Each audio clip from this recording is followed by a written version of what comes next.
Jay Williams, Let's Live Life, and we're back. A lot of guys go to jail with the big misconception that everybody in there is out to get them. When the truth of the matter is, not everybody in there is a monster. Not everybody in there is in there for doing violent things. But you do have violent men. Fact of the matter is, 9 times out of 10, it's a small group of guys you got to look out for. Usually they're around you. Usually you see them. Usually they reveal themselves before you have a situation with them. Today I'm going to get into a guy that did exactly that. He revealed himself to everybody because he was known for such a large scale of violence. It's all fun and games until your day comes. A lot of times you ain't got to do anything. Jails, prisons, facilities, they're filled with guys that got mental health issues. You got guys that are just bullies. You got despicable human beings. You got guys that are just violent for no reason. Guys that got picked on as a kid. You just got some of the worst of the worst. But today we're going to take it back. We're going to go back to Philly with this one. To a place called CFCF. Now, if you don't know what CFCF is, that's Curran Fromhold Correctional Facility. Located on State Road. Look it up. Last year, they had a crazy amount of deaths in this place. And violence has always been something that existed. Today, we're going to get into one of the more violent men I came across. His constant troubles with other inmates. Who it was, he would always seem to have the most trouble with. And then, of course, I'm going to give you his glorious ending. With all that being said, you know how to seen it. You know how to lived it. So let's relive it. CFCF opened in 1995 and was named after a warden and deputy warden that lost their lives at Holmesburg Prison in 1973. You want to hear about viciousness? Look up Holmesburg Prison. The deputy and the warden. But anyways, they would give it the name after these two men. One part being taken from one man, one from the other, and then you come up with Curran Fromhold. So in 1995, this place opens. And it don't take long before they realize they got a serious problem in Philly. And the biggest problem being the level of violence that these men that are coming in are displaying. Now, the guards see it upon guys coming in. Some guys will poke the chest out, get mouthy with them. They ain't happy being locked up. But nobody sees it more than the guys that live around these guys on a day-to-day basis. Nobody sees it more than the man that lives in that cell.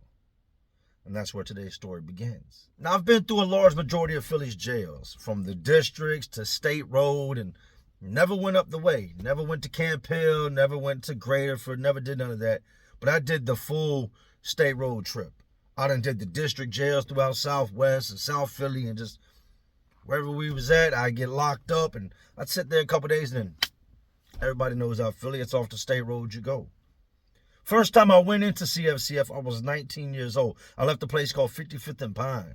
Had a robbery charge. Sat down in the Pine box for 3 days. And let me tell you, that is by far one of the nastiest places you could ever imagine. I'm talking the toilet is so nasty, if you had to use the bathroom, you would be better off using it on the floor. Because at least then you might not contract something. When I'm telling you the toilet had barnacles growing in it, there were barnacles. And it was so packed that if you sat down on it, what was in there would definitely touch your cheeks. I had you cheese sandwiches and these little Wawa iced teas for 3 days straight. You ever ate cheese sandwiches for 3 days straight? Let me tell you this. You ain't looking to use the bathroom after eating cheese for 3 days straight.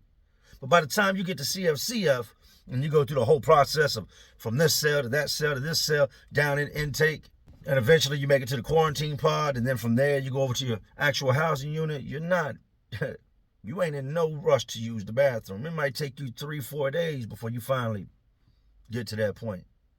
But once you make it to your main place and you've gone through the whole intake process and the quarantine and the TB shots, that's where you're going to be.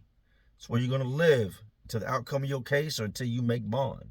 Now, in my situation, I was an FOJ, fugitive of justice, wanted in another state, with fresh robbery charges there. I'm not going nowhere. I've got a detainer.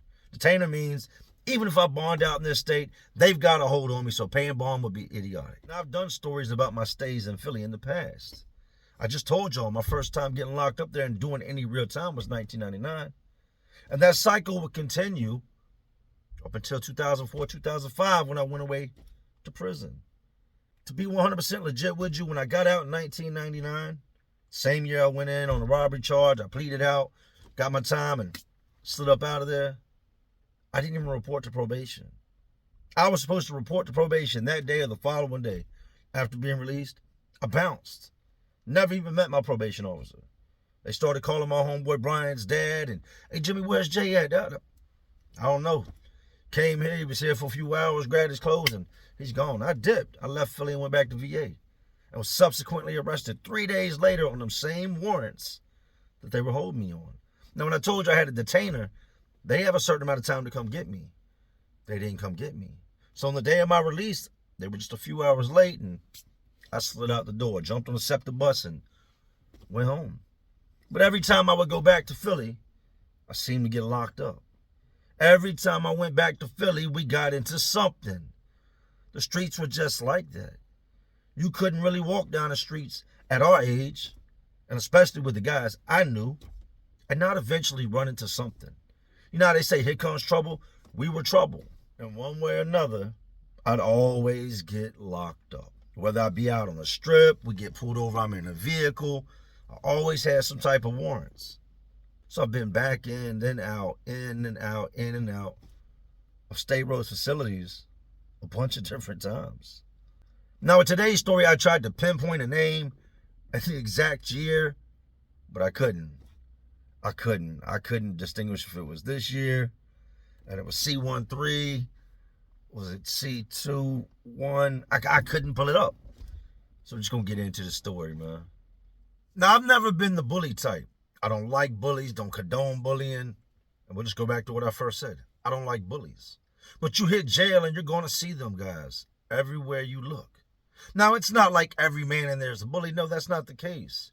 You got guys in there with all types of charges. Everything from just retail theft to some of the most unthinkable things you could think about.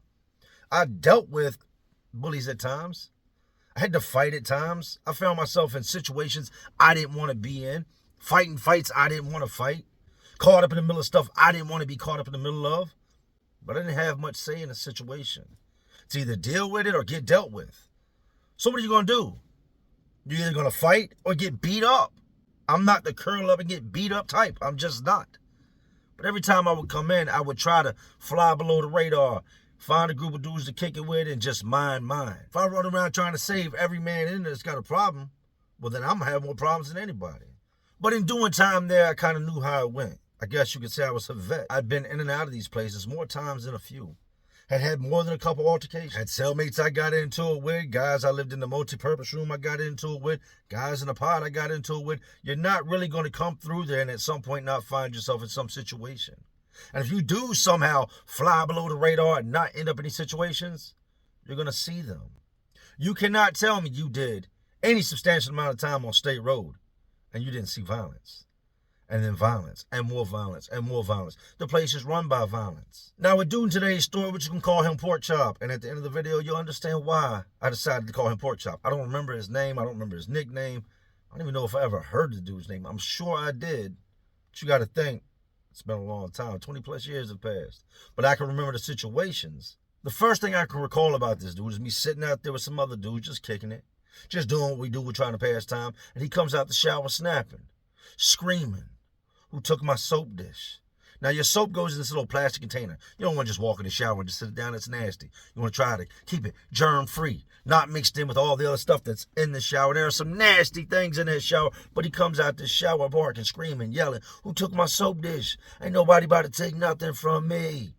Doing the whole rah, rah, rah screaming thing. I guess he had took a shower, went to his cell, got himself right, changed out clothes, forgot his soap dish, went back down there, and somebody, scoop, picked the soap dish up and rolled out. But I remember watching this dude just yelling, screaming, scanning the entire room, looking for anybody that would take the bait. It's not the place to do that. And it wouldn't be but a couple minutes later, the guy that cleans the shower is like, hey, I sat your soap dish on the table up front. Don't touch my stuff. Goes up there, instead of thank you, my bad, I left my stuff in there. Thank you for not throwing my stuff away. It's don't touch my stuff. Stomps up there, gets a soap dish, goes inside the cell. I watch him go up the stairs. And I remember watching this dude thinking, he's a problem. Avoid him. If You want to do your time without getting in trouble, fighting, going to the hole, hurting somebody or getting hurt. It's a man you want to avoid. We fast forward a little bit. He gets into a fight at the table. He's out there with some other guys in there making food. We make what's called a chi-chi.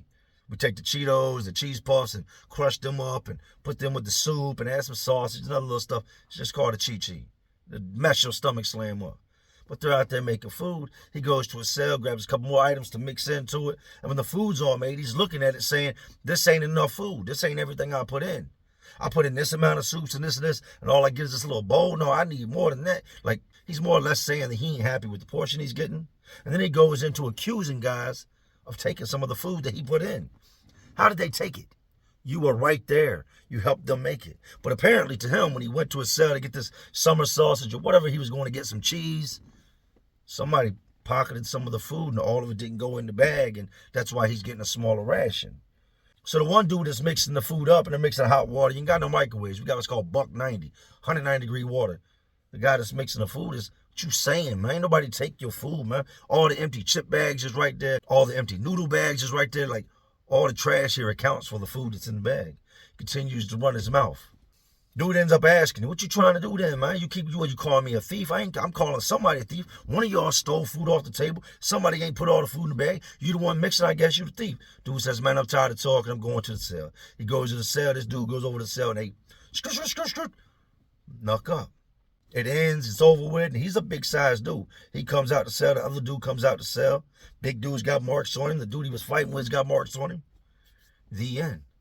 But even with all that being done and them fighting and everything, he took that food he had in that bowl and went up to his cell and ate. It would be a couple nights later, he had an older black dude in the cell. We wake up and we hear fighting. We hear commotion. Get your hands off me. Don't put your hands on me. I ain't done nothing to you. Go to the door, and you can hear the commotion. Look out. Can't figure out what's coming from, but hearing the voices, we know who it is. This same dude that was going to rumble behind that soap dish. This same dude that rumbled over this food that he was making with dudes he was supposed to be cool with is up there whooping on his cellie. Now, this is an old man. An old man. Your age will not save you. It doesn't matter if you're 50, 15, 75. Dudes don't care about none of that. You're not safe because you're old. But for whatever reason, he's up there whooping on the old man. Following morning, they pop the doors. We come out to get chow. The old man's got his stuff and drags it up to the front. Y'all need to move me. What happened? Face is all lumped up, knotted up. You can tell he's been beat up. I'm not getting into it. Y'all just need to move. Well, we're going to put you up there in the moat. Nope, you're going to move me out this pod. I want all the way out of here. I don't even want to be here anymore. You're not keeping me in here. He didn't want to stay in here because he didn't want no more issues with this dude. So they tell him, take your stuff out. He takes his stuff out and they move him next door. So now his cell's open. This will become a reoccurring pattern with Pork Chop. Remember I said Pork Chop now. This will become a pattern with Pork Chop and the cellmates he got. Dudes would either get to fighting with him, get to arguing with him, or whatever, but they would come out and they would tell the guards, hey, move me to another cell, move me to another pod, get me up out of here. They would never say, I don't want to be in a cell with this nut. This dude's a whole entire noodle, like he's crazy. I don't want to be in there with the dude. But they would get moved. It's a younger black dude in the cell. And on the weekends, we would clean the cell. We get the mop and the cleaning solutions and all that stuff. You keep that cell clean. Two men living in a cell don't smell that great, especially when some guys are just not up to hygiene, not used to being clean, living rough on the streets, living on the streets. Now you tell them they got to shower, they got to do this. Well, he gets a younger black dude in the cell. He goes to clean up the cell, and the black dude's laying on the floor, don't want to get up. Hey, man, you need to get up so I can mop the floor. So the dude comes out the cell, stands on the rail, while Pork Chop cleans up the cell. That would be what led to the next fight. The fact that the young dude didn't help him clean the cell, because he didn't jump when he said to jump. The man would have probably helped him, but he was in the middle of sleeping when Pork Chop got up and decided, oh, I'm going to clean the cell, so he needs to get up off the floor and get out the cell while I clean. They lock in, and you hear it. Skirt, skirt, skirt, skirt, skirt, skirt. They're rumbling. Pork Chop was an angry, angry man. By now, I can only guess that this man has got whole life sentence ahead of him. I can only guess what he's done to get himself locked up. Like, he's got to have some heinous crimes, because in jail, he's animal thug. He is fighting with everybody. You can't put nobody in a cell with this dude, and he ain't gonna get into it with him. Got into it with the old man, which was one of the coolest dudes in the pod, laid back, didn't bother nobody. Had his own stuff, drank his little coffee, but you done beat the old man up. Dude you got into it with at the table, cool ass dude, didn't bother nobody, out there mealing with you. But you done fought with the man. You want to fight the dude that cleans up the pod because he moved your soap dish. And now you done got to fighting with this young dude. Put hands all on him. Messed him up real decent. I don't know what he did in that cell to him, but by the looks of some of the marks on him, he had to have kicked him. At this point in time, we can still keep our shoes. I don't know if you still can, but you can still keep your shoes. So it ain't like you had on a pair of Bobos or Jackie Chan's. I mean, in the cell getting kicked in the face with a pair of lugs. Like, remember lugs? Terrible, ugly shoes. And it shows when the dude comes out the cell. Now, he ain't trying to go nowhere. Other dudes gassed him up. Man, he stayed running somebody out of the cell. You need to run him out of the cell. Don't let that man run you out the cell. He's walking around with his face all knotted up. And other dudes are making it worse. Damn, look at your face. Boy, what? Oh, my. Look at you. You allergic to something? Did you fall down 43 times? Did y'all have a domestic dispute? You should call a hotline. You look bad. Dudes are gassing the situation up, just joking. To the point this dude feels the type of way. Dude comes out the cell and goes to the hot pot to get some water. He runs up, swings on him, starts punching him. Dude fights back, dusts him off right there. Well, here's the problem. The officer's desk is right there. She sees the whole thing. But she also saw that he was going to get hot water. This dude runs up and attacks him. So it's the young dude that's going on the hole. And old pork chop goes right back in the cell. By now, he's confident, cocky, running his mouth to dudes.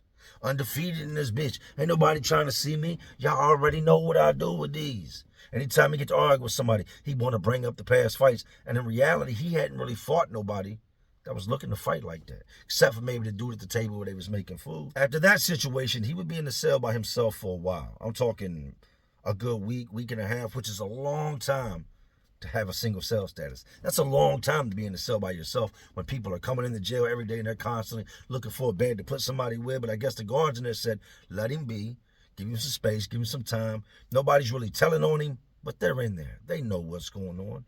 Maybe if we just give him some time to himself, he'll calm down. He'll acclimate, and he won't have an issue with his next cellmate. We had to move several guys out of here now that was in the cell with him, but we ain't got no reason to lock him up. We watched him get attacked. We'll just give him some time. After about a week or so, they bring in a bunch of dudes. Then comes this tall white dude. Dope sick. Super sick. You can see it written all over his face. Other dudes in there know this dude from the streets. And when he comes in with his bag, before he can even make it to the cell, dude's call, hey, what up? Where they got you going? Oh, man. You know, hey, tell the guards to move you somewhere else. You don't want to go in there with dude. Dude be fighting with all his cellmates. It's hard to get along with. Dudes out here really don't rock with him. Dude, pork chop is just a nuisance. Don't go in the cell with that, man.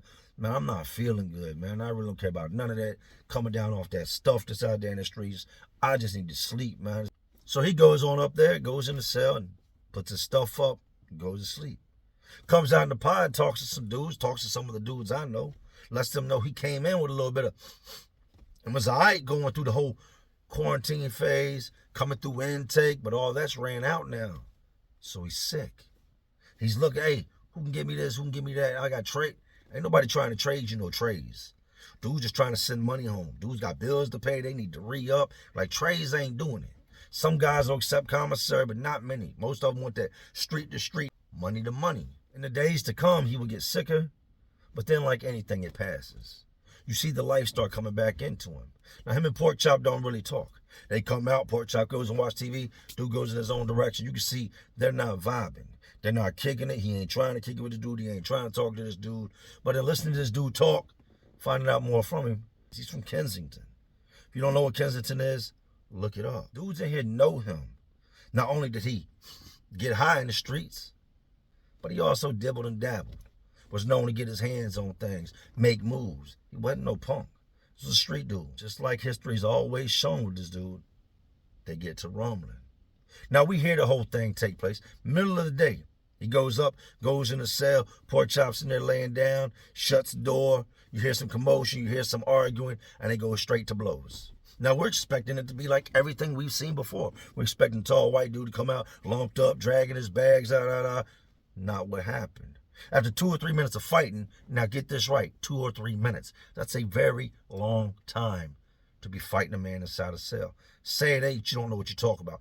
A minute feels like eternity. When you're locked up with another dude, you're slamming, scuffling inside this concrete box. There's nowhere to go. You're locked in this little box, this little concrete box, and you and him are just trading blows, and you're giving it everything you got. 2 to 3 minutes feels like a lifetime. But after 2 or 3 minutes of them, boom, boom, you just hear the fist hitting, the scuffling, the grunts, and the, oh, get off me, and the slams and all that. Pork Chop comes out the cell. Face is lumped straight up. Looks like that young dude I said that, man, damn, you got allergies? Like, what happened to you? Did you fall down 53 times? Pork Chop looks like him. So a white dude comes out, starts throwing his stuff on the tip. Get your shit, get up out of here. Get your shit, get up out of here. The officer down there stands up from her desk, say, do we have a problem? No, we ain't got no problem. Homeboy got to go. Well, then we have a problem. What's the problem? I ain't moving nobody. Ain't no problem. Homeboy's got to go. You causing disturbance? I'm not causing nothing. Homeboys got to go. Pork Chop done came in the cell, went out the cell, walking up and down the tier. White dude still steadily running his mouth. Now you got the guard down here asking, is a problem? No, it's not no problem. Then put that stuff back in the cell. Pork Chop comes up, puts his stuff back in the cell. Dude stands on the rail, gritting, angry. Pork Chop's putting stuff back in the cell. No sooner Pork Chop picks up the rest of his stuff, some shampoo, some lotion, a couple food items off the ground and goes to the cell. Dude turns around, goes back in the cell behind him, shuts the door. Boom, boom, boom, boom, boom. They go to wrecking again.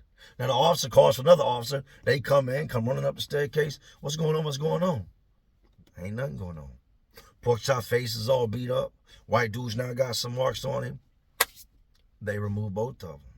Now, in the normal circumstances, he'd have been out there barking, doing all this and doing all that. He wasn't doing all that this time around. Pork Chop done got whooped on. Real quiet when they took him up out of there. Only thing he was saying was, man, make sure y'all grab all my stuff. Make sure y'all grab all my stuff. The stuff on the floor, that's mine. Don't mix our stuff up. White dude really ain't saying much. And they take him off to the hole. Fast forward about 2 weeks. White dude comes back. We don't see Pork Chop no more. But the white dude would tell a story that was kind of comical looking back on it. Him and this dude get to talking about why they're locked up. And the dude has the nerve to call the white dude a smoker. Oh, you was a smoker on the streets. He was a smoker. But this is all after he tells this dude he's locked up for stealing steaks and pork chops. Had a $50 bond. $50 bond. And could not get out of jail. Because nobody out there in the free world liked him enough to go pay $50. Do you know how bad off you got to be? How many people you have to piss off? Where you have to be in life that you are in there month after month after month with a $50 bond? That means one of two things. Either you've lost touch with everybody, you don't have anybody, or nobody wants to see you back out in the streets. But the white dude will go on to tell everybody, we was talking about why we was locked up, where we was from in the streets. And he said, Pork Chop told him, yeah, I used to mess with the stuff out there too, here and there. I got knocked off. They said I stole some pork chops and steaks. Got a $50 bond. So then when dude tells him, yeah, I'm out from Kensington and I got knocked off with some stuff on me and blah, blah, blah, he starts calling the dude a smoker. Smokers out there, but that wasn't what it was known for at the time. It's really not what it's known for now. Dudes out there was more into that ron, that dope, you know what I mean? Like, they get to arguing, the dude starts calling him a smoker and he takes some offense to it. They square off. He ends up whooping Pork Chop in that cell. Pork Chop disappears. The white dude comes back. The laughter that went amongst the inmates in the pod after everybody found out that Mr. Tough Guy, rah, the gorilla, rah, the one to fight everybody, the one to beat everybody up, he had no serious charges. If anybody was a smoker, he was the smoker. $50 bond and you can't get out. We never heard or saw the smoker Pork Chop ever again. Now, I'm going to be real with you. Let's backtrack. I judged the situation. I'd seen that man get to fighting several times. I'd seen the level of violence that he displayed. I'd seen him put his hands on more than one person in here. Had more than one guy walking around lumped up. So when we all hear the commotion and we see what's going on up in the cell, I expected the white dude to come out like everybody else, dragging his stuff to the front, getting moved. But on that day, that wasn't what happened. On that day, old Pork Chop got gone. So did dude. But dude had the last laugh because he came back. He didn't go into that cell, went into a different cell, but he came back. And I can promise you that all the bruises on his face were gone. But what he did to Pork Chop, it wasn't gone. I didn't foresee him beating the dude Pork Chop. I did not. I thought when I dove, but I'm like, dang, he's up there whooping on that dude, man. And that's an eerie feeling. You hate to hear it, especially when it's a good dude. You know what I mean? Dude wasn't looking too hot when he came in. Whatever he came in with, ran out. Now he's got to deal with this dude running his mouth. We all knew where it would go. Just didn't expect the outcome. I learned more of what I already knew. Avoid those kind of men. Stay away from those dudes. They're nobodies. They're trouble. You don't want to go to jail and be locked in the hole, be sitting in some room because you didn't entertain this clown. And I also learned something I already know as well. Never underestimate anybody. It's because somebody looks a certain way, they are a certain way, they're a certain color, a certain height. Don't judge a man based off of that. Judge him based off of his actions. I've seen the most docile men get busy. Never underestimate the next man. Every dog has its day. You don't want to deal with that. You don't want to end up on the wrong side of an ass whooping. Leave people alone. You might win this one, win that one, win that one. But I promise you, you will eventually lose. It's a bad day when you lose. And you definitely shouldn't be in there running around acting like you're King Kong with a $50 bill. Like I've said, Philly has some of the nastiest, meanest jails you could ever imagine stepping your foot into. You ain't got to take it from me. Just go read the articles. Go read about all the men that have lost their lives just last year alone. And then you tell me what you think. Love one another, man. Take the high road. Let the people talk. Let them say what they're going to say. What's it matter? Up until that moment when somebody puts their hands on you, none of that matters. Everybody can talk. A 2-year-old can talk. Don't mean you're going to fight with them. A toddler can talk. Teenager can talk. Don't mean you're going to fight with them. Pick and choose your battles. Don't take it there unless you got to. Lesson Pork Chop had to learn the hard way. But anyways, these jails, these prisons, these detention centers, these facilities, they're all just crazier worlds inside of a already crazy world we live in. And as always, y'all know what I'm doing. Just trying to keep y'all entertained. Oh, you not entertained? And like always, this is Jay Williams. Let's live life. To all my real ones. There are some real ones watching. Because y'all still watching me. Man, y'all know how we do. Salute. 215 Philly stand up. Philly love all day. I'm out.